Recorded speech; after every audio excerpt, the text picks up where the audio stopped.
몇 년 전부터 뭐 전세 사기 이런 기사가 뉴스가 많이 나옵니다. 근데 내가 보증금을 돌려받지 못했다고 해서 사기다라고 무조건 다 사기라고 할 수는 없어요. 시세보다 전세 보증금을 더 비싸게 받았다고 해서 그게 사기다라고만 할 수는 없거든요. 뭐 사기는 여러 가지 요건들이 맞아 떨어져야지만 사기로서 성립을. 그렇게 보증금을 돌려받지 못한 피해자들이 많이 발생하기도 하는데, 또 반대로 이 보증금을 처음부터 편취할 목적으로 고의적으로 사기를 치는 사람들도 있습니다.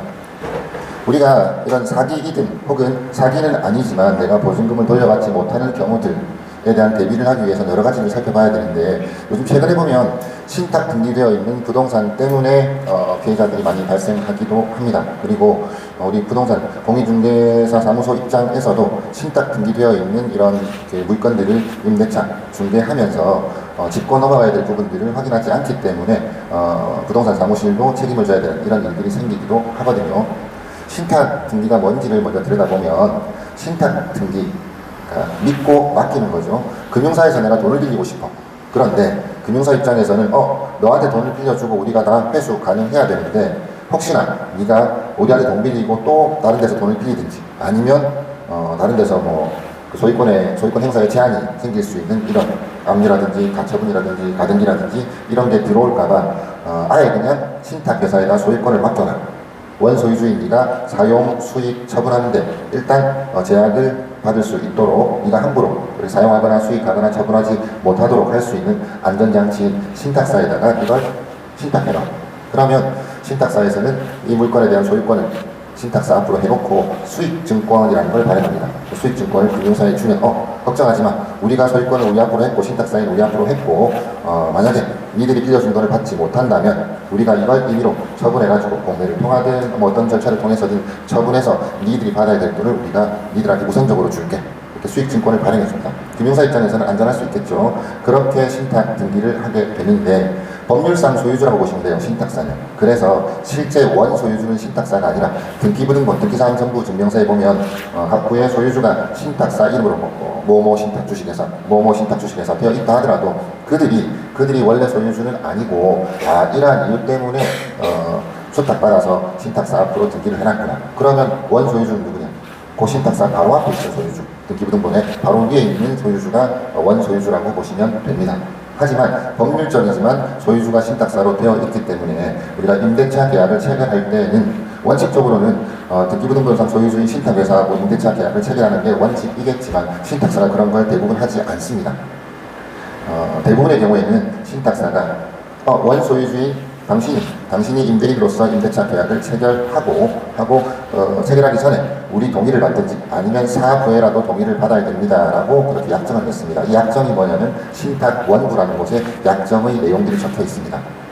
등기부등본을 발급해보면 신탁사가 자기들 앞으로 소유권자 등기를 하고 거기에 신탁원부 제 몇 호 이렇게 되어 있습니다. 그건 등기소 가서 발급받는 게 원칙.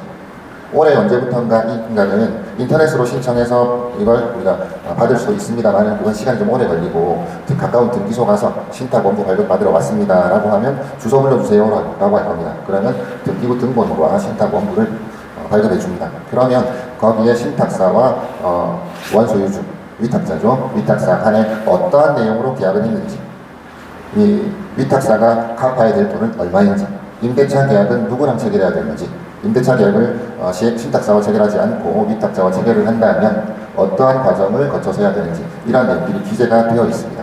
그러면 그걸 확인하는 게 최우선이겠고요.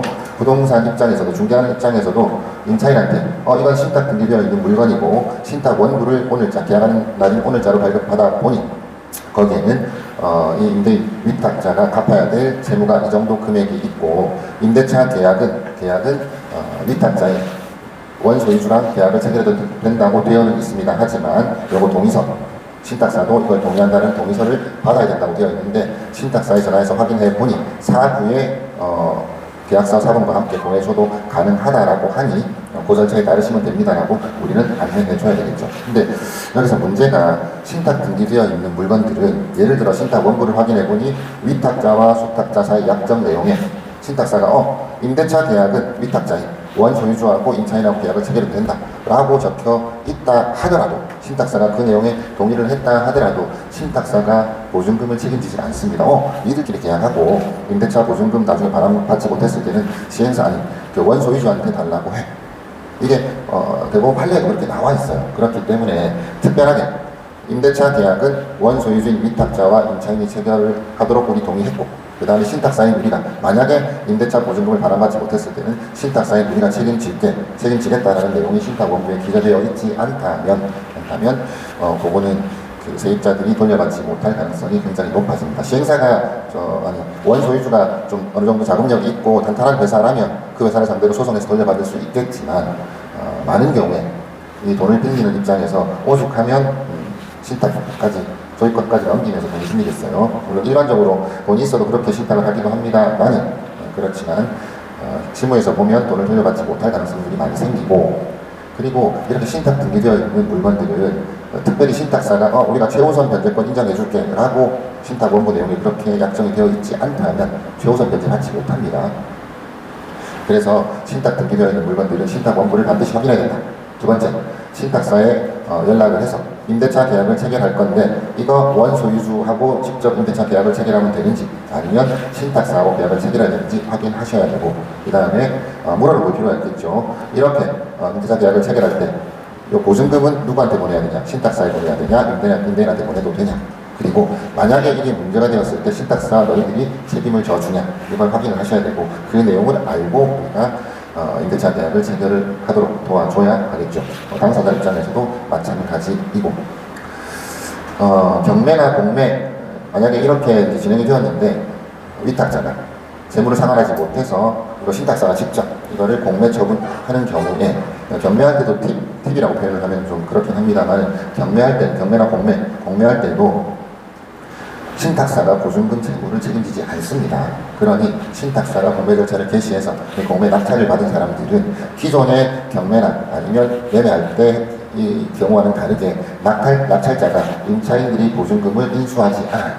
그러니 임차인들이 보증금을 공매 낙찰받은 사람이 책임질 의무가 없다는 겁니다.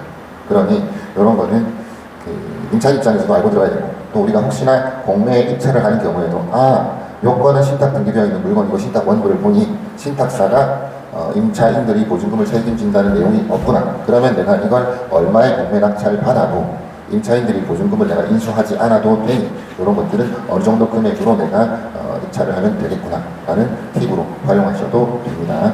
실제로 실사례에서 이런 경우들이 많이 생깁니다. 그리고 경매나 공매 초보자들 같은 경우에는 이런 부분들을 잘 몰라서 이거 낙찰받으면 임차인들 보증금도 내가 인수해야 되는가?